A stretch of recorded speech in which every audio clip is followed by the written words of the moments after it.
আজকে দেখুন এপিজে আব্দুল কালাম ভারতের হিন্দু স্টেট অথচ প্রেসিডেন্ট ছিলেন, তিনি এই গীতাকে লক্ষ্য করে যে আণবিক অস্ত্র সেটি তৈরি করেছিলেন।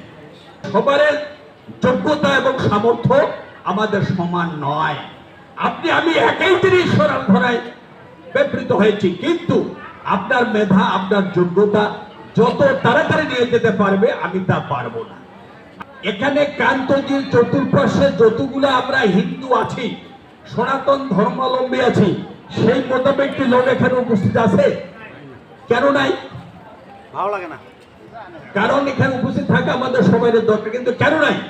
ইয়া ভগবান এই উত্তর দিয়েছেন শ্রীমদ ভগবত গীতা অধ্যায় 7 শ্লোক নম্বর 3, মনুষ্যাং সহস্রীষু করছি যততে সিদ্ধ হয়ে যত ত্রামপি সিদ্ধানাং করছি মাং ব্যক্তি তত্ত্বত, যে হাজার হাজার মানুষের মধ্যে একজন আমাকে খুঁজবে। আপনারা হিসাব করে দেখেন যত লক্ষ আছে ওই হাজারের মধ্যে একজনই আমরা আসছি। বলছে হাজার হাজার মানুষের মধ্যে একজন আমার ভজনা করবে, আর যারা ভজনা করবে তাদের হাজার হাজারের মধ্যে একজন আমাকে তত্ত্ব তো জানতে পারে। এই যে আমরা হাজার হাজার আসতেছি, এর মধ্যে একজন তত্ত্ব তো আমাকে জানতে পারে, ভগবান বলেছে।